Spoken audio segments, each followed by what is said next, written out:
Yep. And speak as loudly as you can, because your voice is sort of soft, so speak as loudly as you can, all right? Okay, go ahead. My name is Edward Meyer, and I have lived in the Palmyra area since I was 5 years old. My present age is 97, and I expect to be here a few more years. Great, I'm glad to hear that. That's why you're 97, because you have such a positive attitude. Well, thank you. That's great. Well, tell us about when you were 5 years old and you came to Palmyra. What was Palmyra like when you came here 92 years ago? Well, Palmyra was what I would call a country town. The boundaries were Forge Road and Lingle Avenue, and it was north through Ridge Road, and there was few houses were south of the main street, and it was mostly farmland. And why did your family come here when you were 5? well, my father was interested in the what was called the Palmyra Paper Box Company, and he became active in that. And I had 4 brothers, and we all grew up in that, and as we advanced in age, we all became partners of the paper box company. And it developed, originally it was the setup box, but after World War II it developed in what is called the folding type of box. And it is in that industry which we expanded and developed. Is there still a box factory in Palmyra today? No, that has been closed for, maybe 4 or 5 years. Competition outside the United States became very competitive. And I had a nephew and a brother who were running the industry, and he decided that it is best to close the industry than to continue as it was. So in your lifetime, you saw the building up of the box factory industry as well as then the decline.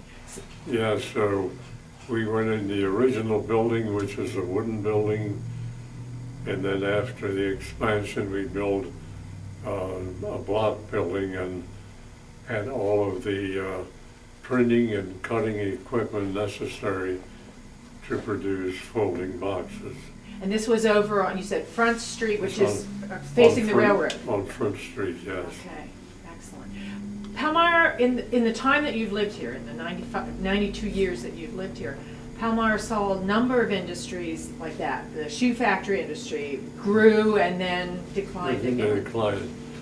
And again, that was one of the reasons is that the shoe product came in from foreign countries. And the labor standards here are higher than where they were produced, so their product came in. And did you make the boxes that the shoes came in then? We made boxes for W.L. Kreider's and for J. Landis Shoe Company. Wonderful. That was a booming business then, because they made a lot of shoes. They made a lot of shoes, and we made a lot of boxes for them. Right. Well, let's go back to the time you came to Palmyra. You were 5, and then you soon started school. So what school did you go to? I went to the Palmyra Public School. I started in first grade. At the railroad building, the old Railroad Street building. Railroad Street building. And I progressed through that until through grade 12 and graduation. I graduated there. And that was in 1932. And maybe, I don't know if you remember anything of the Depression days of 1932. Well, there was no place to go for work, and my father had the box business. He said, you can come and work for me, which I thought was a good idea, and I did. And that was the beginning of 43 years of work until I retired when I was 62. And what did you do in the box factory? What was your job? I was a mechanic. I set up machineries for different sizes, for different runs that were made. And I was a mechanic in that part, and I also had something to do with the purchase of materials. I can relate because I went to a can factory a couple weeks ago. And I'm similar, you know, it's similar in that I learned all there was to making cans today. And it would be the same with boxes. Like you said, you had to purchase the materials, and then you had to make sure the equipment was set up to make the different types of boxes and the printing and everything. It's very intricate, and people don't realize how intricate it is to make a paper box. Well, most of our material, the cardboard and the paper, came from the Philadelphia area. Okay. It was manufactured there. Okay, very good. And therefore, it was great to have your business right near the railroad, because I'm sure you used the railroad a lot to bring things in and send them out. Some of our products came in by railroad, and some of it, the cardboard, generally was delivered by truck. But we did get some in by railroad, and they set the car on the siding, and we would have to go and take it, put it on our truck, take it to the factory, unload it, and then put it at its place. About how many employees did you have in the paper box factory? Oh, I'd say somewhere in the neighborhood of 18 to 20 employees in the beginning. Then when we went into folding, they had maybe 20 more people working there. Was that a good idea? Yeah. Okay. Anna worked there. Okay, so she knows that as well. And were they usually people who lived in Palmyra, or did people come to Palmyra for the work? The reason I ask that is we've talked to other people who had early industry in Palmyra, and it attracted people from, say, the coal regions or other areas to live in this area because there was work here. Well, most of them were within the vicinity of Okay. Palmyra. Some of them may have come from Lebanon. I know we had a superintendent in the folding department whose home was in Lebanon. But most of them were within, I'd say, 5 or 7 mile radius of Palmyra. Okay, great. Now, you had a family, you raised a family in Palmyra. Yes, my wife was living on Railroad Street, and her name was Mary Bensel.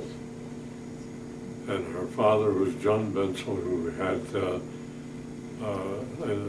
went out and collected farm products. We both went to the school in Palmyra. We both graduated, and that's where I learned to know her. And after a number of years, we were married. We have 2 children, a son and a daughter. They are both still living. And in Palmyra, did they stay in Palmyra as well? No, my son lives north of Palmyra, but my daughter went to college, and she now lives in a town by the name of Wysox, which is close to the New York state line. Okay. Well, as you were raising your children, what activities was your family involved with? Well, maybe you've heard of the Northside Playground. Yes.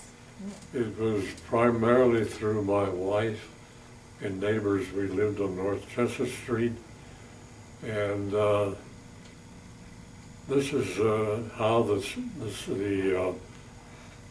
playground got started. My son was playing baseball with some neighbor boys in the area, and for their tags for bases, they picked up some stones and marked the bases. Somebody came down over the hill and run over the stone, and he stopped his car and got out and reprimanded the boys for playing baseball on the street. Oh. My wife heard it, and she was upset about it.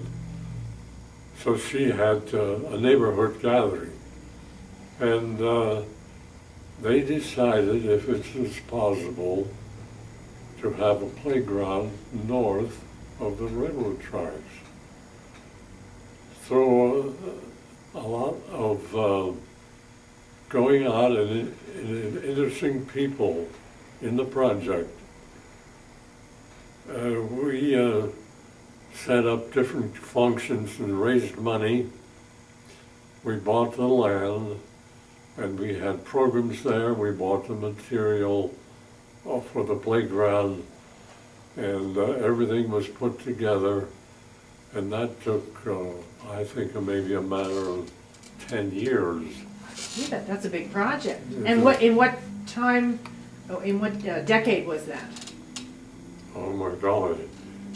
Would it have been the 40s or the 50s? It must have been in the 50s. In the 50s. Yeah. Because I know my husband grew up a street away from that playground. I did not know that you had done that. That's wonderful. On his behalf, thank you. Because he spent a lot of time on that north side playground and grew up there, enjoying the sports and the activities in the summer. I believe Mr. Moore, Mr. Jim Moore was there. He was assigned to be there by the Rec Association, and a lot of the kids on the north side grew up with him as their mentor, I guess. No, Mary was interested in Girl Scouts, and she took her group down there, and they had some of their programs there. That was one of the activities. Did you help build the bandstand then too? Was that part of that? I helped with in the preparation of the food and the selling of food and things like that. So it's a matter of years but finally I'll mention this because it's a fact. My wife developed MS. Okay. And it got to the point where she no longer was able to participate. And then gradually I grew away from it. Yeah. Well, but thank you for sharing that information. I had no idea that you and your wife were involved in setting that up. And we had neighbors, and I lived in the house number 533, and I don't know if you know where Sheets' grocery store was. No, I don't, but. Well, that was right across the street. Okay. And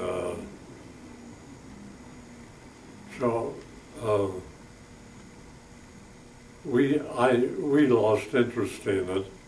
We had to, and then other people took over, and gradually the interest died away, and the playground closed. There was nobody there who wanted to be responsible for it. But it's still very nice land. The property's still there. Some of the things are there, but I think the Palmyra Borough has taken over the land and everything now. Well, we had one of our 250th activities, our celebration activities. We had a big picnic out there on the 21st of August, and it was wonderful. It was a wonderful day for all of us who were there. So thank you again for developing that. I wasn't too active in a celebration here in town. Need I tell you why? Not particularly, not unless you want to. Well, my age is a little bit against me, and my participation doesn't take effect anymore. Well, thank you for making it possible for all of us to celebrate. I think you told me you were also a Lions Club member. Well, I was a Lions Club member, and I was active in that for quite a few years. And as you know, the Lions have local projects that they go through. Tell us about some of those projects that you were involved with through the Lions. Well, I know they give medical references, and they have wheelchairs and glasses and other items of health interest. And I participated in that. Were you a charter member of the Lions Club? No, Okay. Do you No, I- remember when it started, though? You don't no, remember I exactly? can't give you the dates on Okay. I was gonna say, But, there again, it was something you saw start and then, that. Yeah. So it was Again, active. that's one of those things that as our age progressed, I had to drop out of. But one of the other things I was a member of, I was a member of the Borough Council tell us about for a that. period of time. And I don't know if you recall when the sewage system was put in. I do, I remember the ruts in the road and so forth, that was in the 50s, right? I was a member of that committee Okay. when that was put in. Did So- you get a lot of flack from the community at that time, or were they pleased to see sewage coming? No, it was a very necessary thing, and of course you had some people who objected to it because of the distraction in the town. But I was in it until the program was finished, and then for health reasons, we lived in a two-story house, and I had to have a place where everything was on one floor. So we built a house on 4 acres, everything on one floor, make it convenient for Mary. And we lived there since she passed away there, and I'm still living We're there. still out in 4 acres. So, It's amazing to me because when, I remember Palmyra when behind my house on Oak Street there was nothing. And up at Old Forge Acres, there were 2 or 3 houses. Yeah. And today, I can't believe all the houses out at Old Forge well, Acres. that is one of the remarks I wanted to make. If you got east of Forge Road, you were in the country. Mhm. And if you got this way out beyond Maple and Oak Street, it was all farmland. And there was Palmdale between Palmyra and Hershey. Now everything is one community. That's one of the biggest changes that you've seen. I've seen all of in that. the 92 years that you've been here. What else is a significant change that you think has taken place in that time frame? Ooh. You've been here longer than anyone that we've talked with yet, so where do you see the most significant? At the moment, I changed, well, one of the things Palmyra has become a town where the traffic is terrific, and it's just like you're living in a large city. It's not a country town anymore. That's right, and when we started, you said it was a country It town. was When a you country town. When you were 5, were the streets paved? No, we still had streetcars when we lived here, and the track was down the center of the highway. And of course, your car traffic increased and your streetcar traffic decreased. So it came to a point where they removed that. And I remember when they put the concrete road in Palmyra. One of the things that I might recall, one of the last rides of the streetcar from Palmyra to Hershey, I went on that ride, and I think the cost of the ride was 5 cents. 5 cents. Went from Palmyra to Hershey. I never rode the streetcar. My parents always saw that I could go from place to place. But that, you rode the last streetcar that The went last up there. streetcar that Do you went- remember when that was? 'Cause a number of- I can't give you a year. Somebody, I think it was 1948. We were trying, I think it's about that time frame in 1948. Yeah, I couldn't give you a year. Well, But I remember this, Palmyra used to have a picnic at the Hershey Park. And you would take your things to the streetcar and put them on there. They'd take them up to the park, and then you'd find your place and have your picnic. Was that an annual thing, once a It was year? an annual picnic. Oh, that's exciting. That's exciting. Thank you for sharing all these these memories. I'm just in awe that you've been there. You were here when there were no streets, and Yeah. saw the streets, and then saw them torn up for the sewage, and then put back together Yeah. again. Yes, that's fantastic. right. That's fantastic. Thank you so much. I really appreciate Well, I this. appreciate the invitation, and I did. How you ever learned of me, I don't know. Oh, a lot of people in Palmyra know you and said, I think you have to interview Mr. I Meyer. have to watch myself when I come in town. No, that's fine, that's fine. Thank you again. Okay. Thank you for bringing him. This was a real treat. Okay. Yes, I mean.